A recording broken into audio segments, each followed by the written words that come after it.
Welcome back to Sailing with the Cordelians. As a cruiser, we spend a lot of time anticipating the next batch of problems, because there's never ever one. In our last episode, we shared with you how much fun we were having in the BVIs.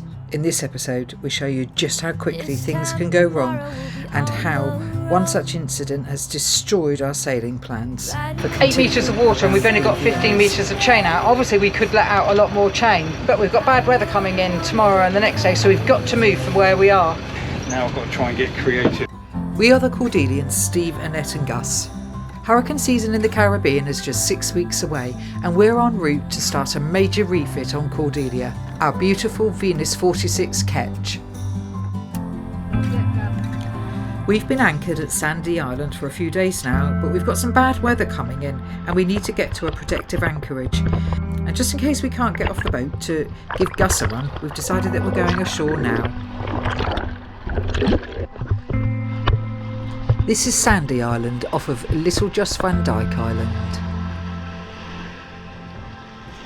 We are loving our time here in the BVIs, and it's made so much easier that we can take Gus ashore on every single island to give him a run around. I don't know whether I should go any further. We've been to this island 4 times now, or 3 times, I can't remember now. But...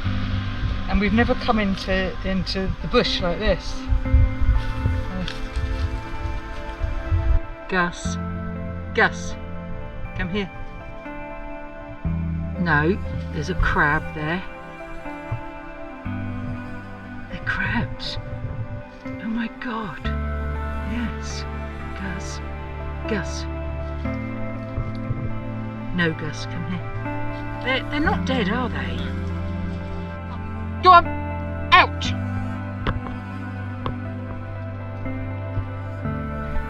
They obviously all come out at night. There's loads of them.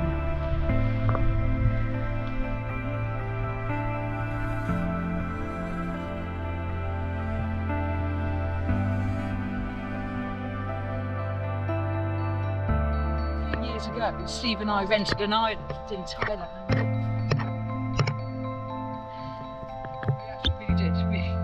We rented this island with our son, and it was the most wonderful experience.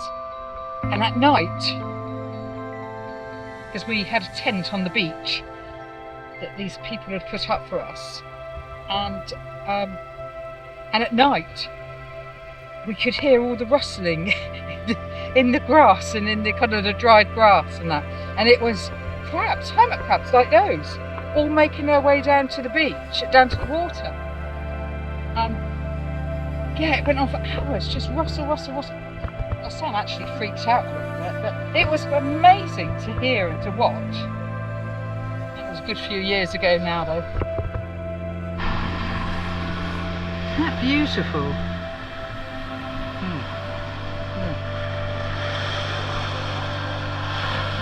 I could have that on my bracelet, on my ankle bracelet. Might be a bit big. Yeah, it might be a little bit big. I'll have it as a belly button ornament.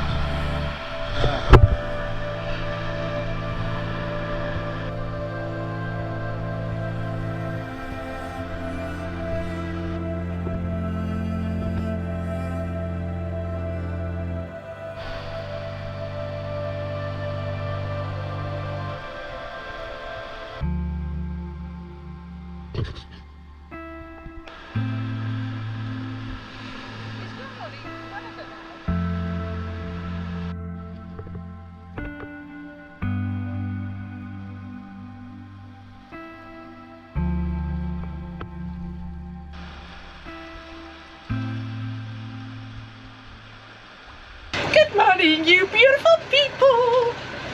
No. Okay. Sensible. We've had a shit couple of days. I mean, we're in the most beautiful place. So we can't complain about where we are, but it's been really, really rolly this last couple of days, which we probably have already mentioned because we've been moaning about it for 2 days. But also we were broken down, so we couldn't move. Steve has either already explained that or he's going to explain it, but anyway, he's managed to sort it. All 3 of our injectors were peeing out fuel, so yeah, anyway, he'll talk to you about that. In the meantime, we are just lifting anchor because he's managed to get it all going, and we're just heading across the bay. Only about a mile, maybe 2 miles, and we're going to go ashore over there and see what that's like. The wind's really good, so hopefully with a bit of luck, once we've lifted anchor and we're out of here, we will put the sails up.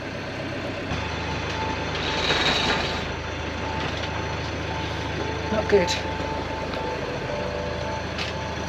Steve's having problems with the anchor windlass, not bringing the chain back in again, so we thought we had a loose wire the other day, which I'm sure he said he sorted out. Oh, he's putting a snubber line back on again now. Oh dear. Don't think we're going anywhere for the moment. Yep, he's just shouted down he's got a problem. Not sure. Might have to dive on it. Maybe we're stuck under a rock or something. What, a windlass problem or? I don't know. It's fucking jammed. Oh, behind your fingers. Hold on. Please mind your fingers, Steve.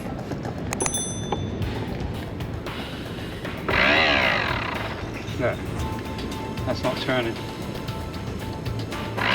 Gearbox is fucking gone. Yeah? At this stage, I realise this is bad news, but I had no idea what a monumental pain in the arse this was going to be.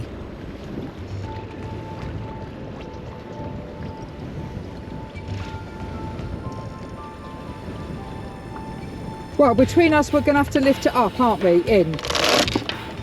We can put it out, we just can't bring it back in, can we? We've got a hand. I don't know that works. I'll go and get it, but I don't know that it's going to work. What, the hand winch? Yeah, I can try it. I'll go and get the winch handle. This might be the straw that breaks the camel's back for Steve. So this is the £250 part that you hope to never have to use, because I don't think it's particularly efficient. It's a manual recovery system for the anchor, but we're now going to try it in a live situation. So when you get problems on a boat, quite often they come in, you can't even say they come in threes. One comes on top of another, comes on top of another. So we just spent a day repairing the engine or getting the engine going. We're just in a position where we can now leave, and now the windlass has decided to shit the bed. He's not happy.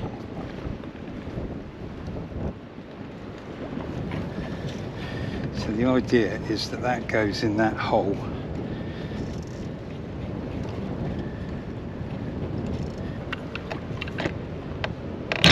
Like that.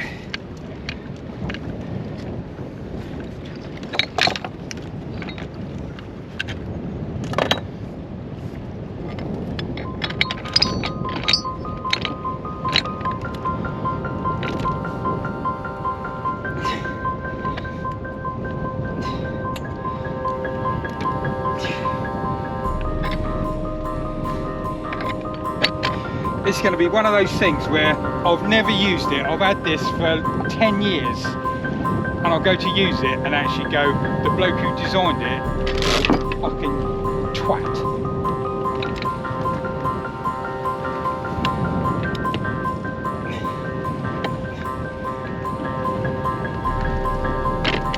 Do you want me to go forward a bit?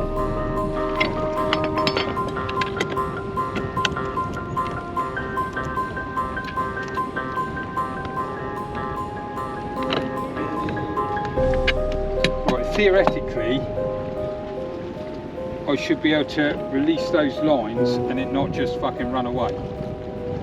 Just watch your fingers and everything else there, please. Sorry, can I ask, what's stopping you from bringing it in at the moment? You don't want to come in. Oh, don't want to come in either.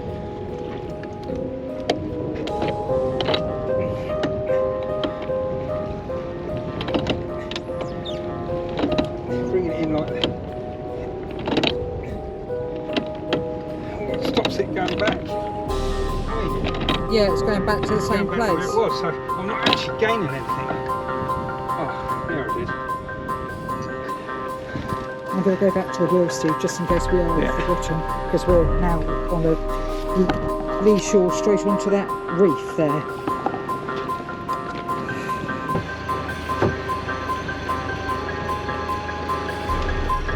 So the gearbox has gone in the windlass.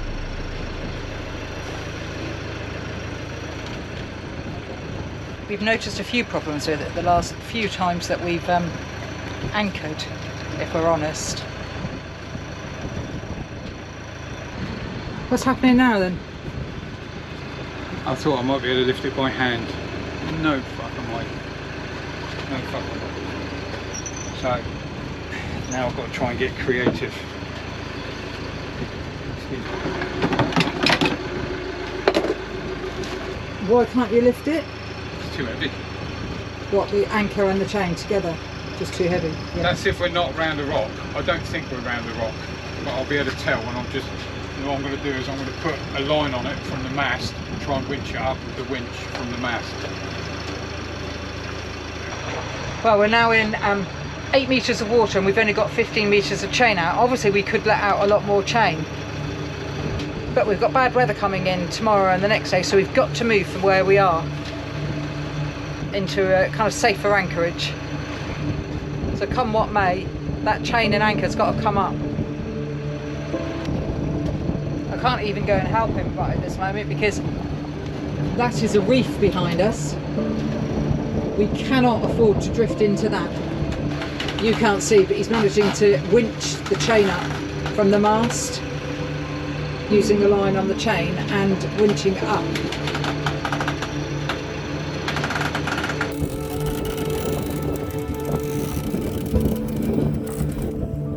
That's getting creative. No anchor windlass, and the chain's too heavy to lift by hand with the rockner on it. Something we've never had to do before. But he's now winching it up using the winch on the mast. Wow.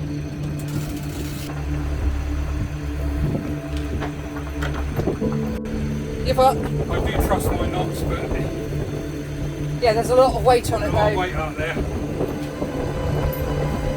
Bloody unbelievable. It's all well and good doing that, but how's he then going to, at some point or other, we've got to let that line go. Sorry, I'm going to have to put the camera down.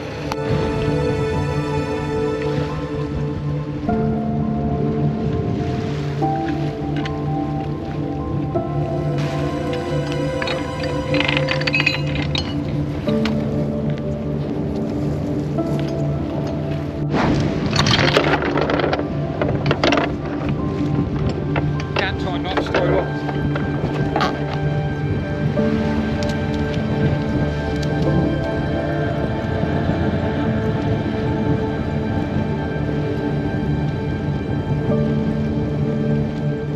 You might not be able to hear this very well because of the wind. But the anchor is 3 metres down, hanging in the front of the bow. Can't fully lift it at the moment. We've got about 2 miles to go, so it's just going to have to stay where it is until we get there, and then we can let it out and decide then what we're going to do. In the meantime, we got about 20 metres of chain hanging 30 feet up in the air. Gus, come on, back. Wow, what a mess. So I know the video's going to be, I know the film is going to be all over the place. Sorry about that. Contending with wind. A 12mm anchor chain flying around in the air. It's not good. But it's kind of safe at the moment. Steve's just letting the anchor chain down.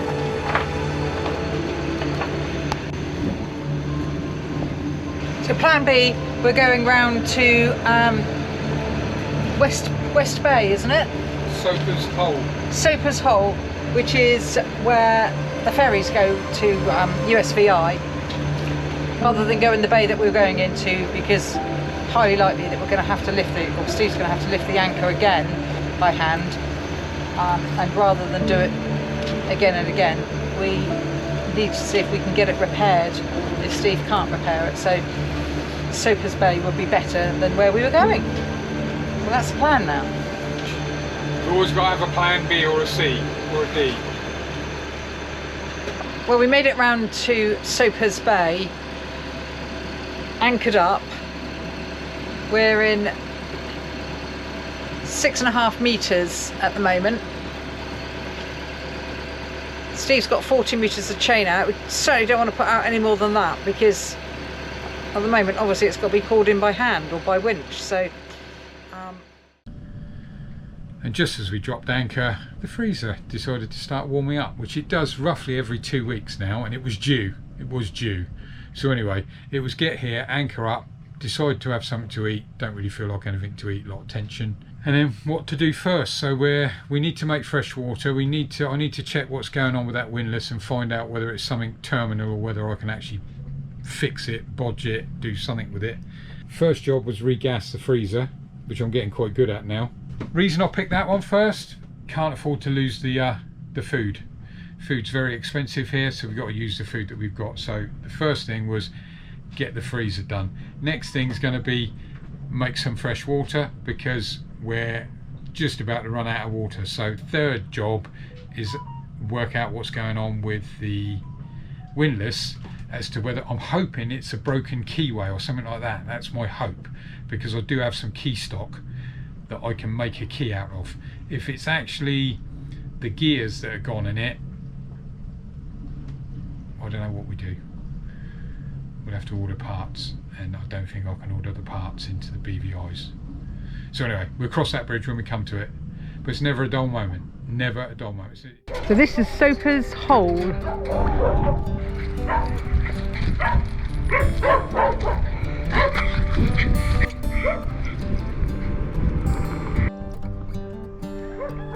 When you've got Christie's and Sotheby's selling property, you know it's going to be expensive. I wonder. Wow, and I already know. You're often talking tens of millions to have a property here. Wow, look at that in the trees. I almost missed it. Steve saw it. Wow. How sad. Can you imagine coming down to find your boat that's being lifted and up into the bushes and the trees like that? Pyjamas, it's called. Oh, how awful. Sorry about those dogs. I think they're guard dogs in a property. They can probably smell gas, and it's been there a few years, Steve, hasn't it? You can tell by the growth around it. Well, it's been there since 2017, I imagine.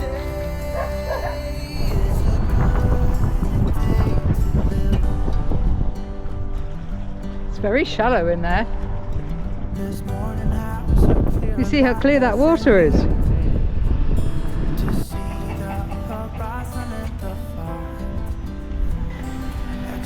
I love the colours. The BVIs are definitely the land of the catamaran. Whereas the monohulls are definitely outnumbered, about 20 to 1.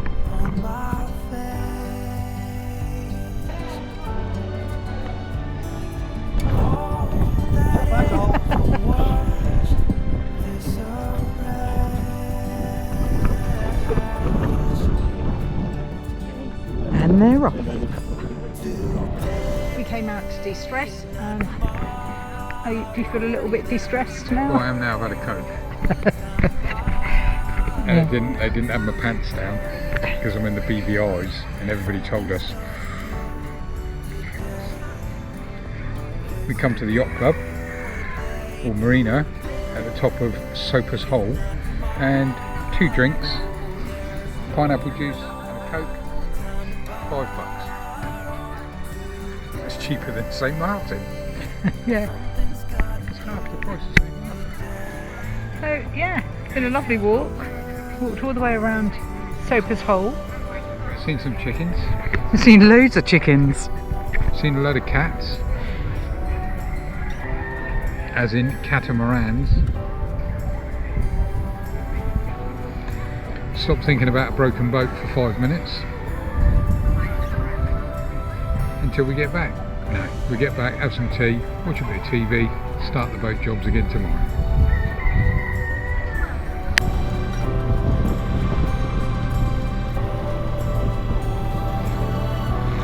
Have we got a neighbour?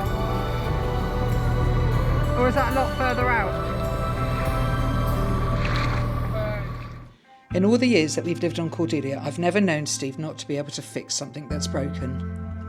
Join us in a couple of weeks when, to our horror, we discover what's happened to our Lumar windlass. Right at the moment, we don't know what we're going to do or where we're going to head. Living in paradise can often be very testing. A massive thank you to all of our Patreon and Coffee supporters, and a big welcome to Lorraine Barnes, our latest patron. We'd like to thank all of our viewers as well for the support that you've given us over the last couple of weeks. It really has been a very testing time for us. Enjoy the outtake, and ciao for now. Jokey adage is not all sunshine.